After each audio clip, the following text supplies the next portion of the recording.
बेटी का दर्द। बेटियां कहीं भी रहे, वो माता पिता की जान होती है। लीली बेटा, छोड़ दे किताब, सो जाना अब। माँ देखना, इस उल्लू से तो बड़ी कुछ बनकर दिखाऊंगी मैं। ये तो सोता रहता है, तुम इसे बोलो कि उठकर पढ़े। अरे ये तो निकम्मा है। उठ जा पंकज, पढ़ ले। देख लीली कितनी देर से पढ़ रही है। क्या है माँ, गहरी नींद से उठा दिया। मैं नहीं उठने वाला।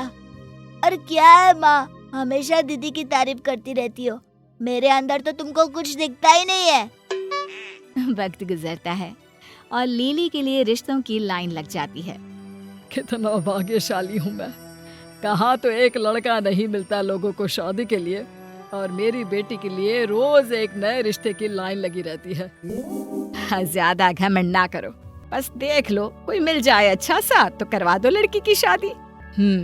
एक अमेरिका में लड़का बहुत पढ़ा लिखा है, वो इसे पसंद कर लेगा, क्योंकि वो भी वहाँ बीवी से जॉब करवाना चाहता है। और लीली की डिग्री तो ऐसी है कि हाँ बस भी करो, जब देखो तब बेटी की तारीफ। बुला लो कल लड़के वालों को। हाँ, और पता है वो लोग फिलहाल इंडिया में ही है। फिर क्या था, अनुज को लीली पसंद आ जाती है। वो उससे शादी कर अमेरिका ले जाता है। मैं यहाँ घर पर रहकर बोर हो जाती हूँ। तभी तो मैं चाहता था कि मेरी बीवी नौकरी करे। वैसे तुम अप्लाई करो ना कहीं नौकरी जरूर मिल जाएगी। लीली को अच्छे पैसे में नौकरी लग जाती है और वो खूब कमाने लगती है। तो दूसरी तरफ लीली के घर में, माँ ये स्वीटी है, मैंने इससे शादी कर ली है और आज से ये हम लोगों के साथ रहेगी। अरे पर इसके माँ बाप, रीति रिवाज, और फिर लीली भी तो है, उसे भी नहीं बुलाया। तुमको बोला था ना मैंने, इस घर की एक ही समस्या है, लीली। कैसी बात कर रहे हो, बहन है वो तुम्हारी। हाँ, तभी तो हमेशा सब उसी के बारे में कहर करते हैं। मेरी कौन सोचता है, वो पढ़ना चाहती थी तो उसकी शादी करा दी। मैं 5 साल पहले से बोल रहा हूँ कि मेरी शादी करवा दो तो। अरे कुछ करते धरते नहीं हो, कैसे करवा देता शादी? कौन सा इज्जतदार आदमी अपनी बेटी तुम जैसे बेकार आदमी को देता? तभी पंकज की बीवी बोलने लग जाती है। क्या मतलब कि मेरे पापा इज्जतदार नहीं है? माना वो इस शादी के पक्ष में नहीं थे और हम लोगों ने भागकर शादी कर ली, लेकिन मुझे तो पंकज में कोई परेशानी नहीं दिखती। अरे कोई ना बहू, अब तो जैसे भी हो शादी तो हो गई। शादी हमारे यहाँ पवित्र बंधन माना जाता है। चलो आओ, मैं तुम्हें तुम्हारा कमरा दिखाती हूँ। दोनों अपने कमरे में चले जाते हैं, लेकिन अगली सुबह, माँ मैं ऑफिस जा रहा हूँ, वो सो रही है, उसका ख्याल रखना। शादी को अभी 1 दिन भी नहीं हुआ था और ऐसी बातें। पर माँ कुछ नहीं कहती।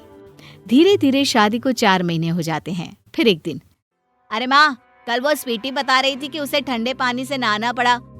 आपने पानी गर्म करके बाल्टी रखी नहीं थी क्या बाथरूम में? अरे बेटा, मेरी बूढ़ी हड्डियों से नहीं होता अब इतना। मैं नहीं कर पाती काम बेटा। माँ रोने लगती है। तभी बेटी की वीडियो कॉल आ जाती है। अरे माँ क्या हो गया, रो क्यों रही हो? बताओ ना माँ, क्या हुआ? बेटी को परेशान देखकर माँ कहती है, अरे वो तेरी भाभी ने ना प्याज पकड़ा दिया था। माँ जी बैठी हो तो प्याज काट दो, बस उसी में। माँ मैं तो डर ही गई। कोई बात नहीं, बैठे बैठे काम कर दिया करो माँ। भाभी भी बेचारी कितना काम करेगी। माँ कुछ नहीं बोलती और बेटी से बात करके फोन रख देती है कि सामने स्वीटी खड़ी होती है। देखिए माँ जी, अगर काम नहीं होता तो घर में रहने की जरूरत नहीं है। आप और पापा जी बिस्तर कपड़ा उठाइए और निकलिए।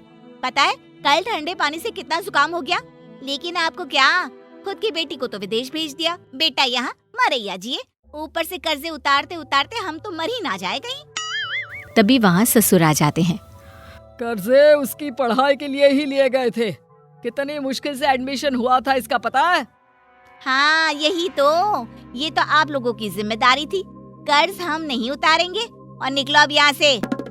माँ बेटी के पास जाती है, लेकिन बेटा भी बीवी की हाँ में हाँ करता है। अब माँ पिताजी को पेंशन तो मिल रही है ना, कोशिश करो उसी में कर्जा निकालने की और जिंदगी गुजारने की।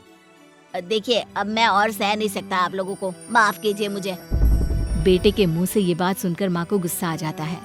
वो लोग घर छोड़कर चले जाते हैं। किराए के मकान में मियाँ बीवी शिफ्ट हो जाते हैं। लेकिन एक रोज बेटी का फोन आता है। अरे माँ, ये कहाँ है आप लोग?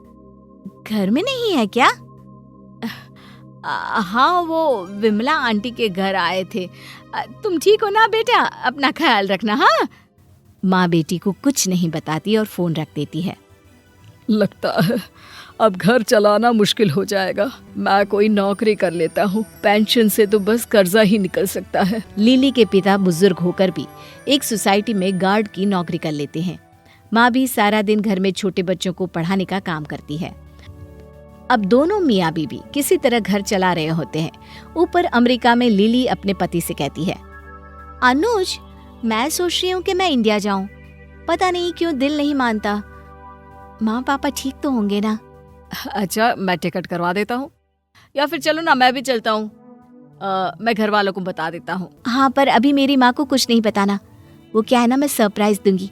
वैसे भी भाभी से पहली बार ही मिलूंगी, तो वो लोग अनकंफर्टेबल ना हो जाए। दोनों मियाँ बीवी इंडिया आते हैं, जहाँ पहले वो लिली के घर जाते हैं। भैया कैसे हो? और भाभी कहाँ है? सुना है बहुत सुंदर है। माँ बहुत तारीफ करती है भाभी की। और माँ पापा दिखाई नहीं दे रहे। घूमने गए होंगे। मुझे पता है आजकल घूमते ही रहते हैं, फोन भी नहीं करते, और फोन करो तो कहीं और ही होते हैं। अरे ननद रानी, आओ आओ। मेरी तारीफ तो तुम्हारी माँ करेंगी ही। मेरे जैसी बहू ही है जो निभा रही है। वैसे कैसे आना हुआ? हाँ लिली, कैसे आना हुआ? मम्मी पापा अभी आ नहीं रहते, उन लोगों ने घर छोड़ दिया है। अरे साफ साफ क्यों नहीं बताते? निकाल दिया है हम लोगों ने उन्हें, धक्के मारकर। लिली रोने लगती है। वो भाई के सामने हाथ जोड़कर खड़ी हो जाती है। भैया, सिर्फ आखिरी बार ये तो बता दो कि माँ पापा कहाँ है? साले साहब, ये आपने बिल्कुल अच्छा नहीं किया। तुम्हें तो मैं देख लूंगा। पंकज डर जाता है और पता बता देता है। लिली माँ के घर जब पहुँचती है तो एक कर्जा मांगने वाला वहाँ पहले ही होता है। अरे कहाँ है तुम्हारा पति? रोज रोज का नाटक नहीं चलेगा। पूरे 1 लाख रुपए मुझे अब तक नहीं मिलेंगे, तब तक मैं कहीं नहीं जाने वाला। ये लो पैसे और दफा हो जाओ। अरे नहीं नहीं, दामाद से पैसे नहीं लेते। पर माँ, ये तो लिली ने ही कमाए हुए पैसे हैं, और इसके लायक भी आप ही ने तो उसे बनाया है। माँ रोने लगती है। तभी वहाँ पिताजी आ जाते हैं। पापा, एक बार तो मुझे भी बताया होता। अब आप लोग यहाँ नहीं रहेंगे। लिली अपने माता पिता को लेकर विदेश चली जाती है और उनका सारा कर्जा भी चुका देती है। बेटी हो तो ऐसी।